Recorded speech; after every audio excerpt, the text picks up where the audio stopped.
বাবা তো এই নদীর কথাই বলেছিল। দেখি এবার ঝিনুকমালা বলে ডাক দিয়ে দেখি।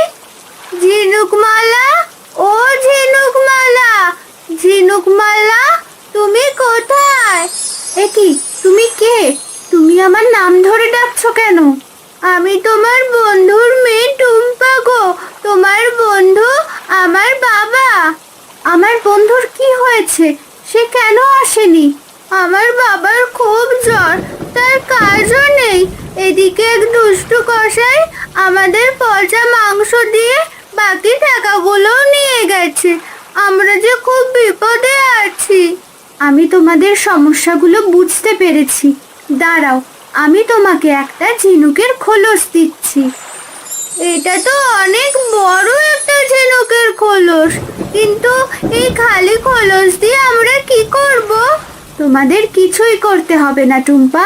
তোমরা শুধু বলবে তোমাদের কি চাই। তোমরা যা চাইবে এই খালি ঝিনুক তা দিয়েই ভরে যাবে। বলো কি, আমি যদি মাংস খেতে চাই তাহলে কি মাংসও পাবো? হ্যাঁ টুম্পা, তুমি যা চাইবে তাই পাবে। এবার আমি তাহলে আসি।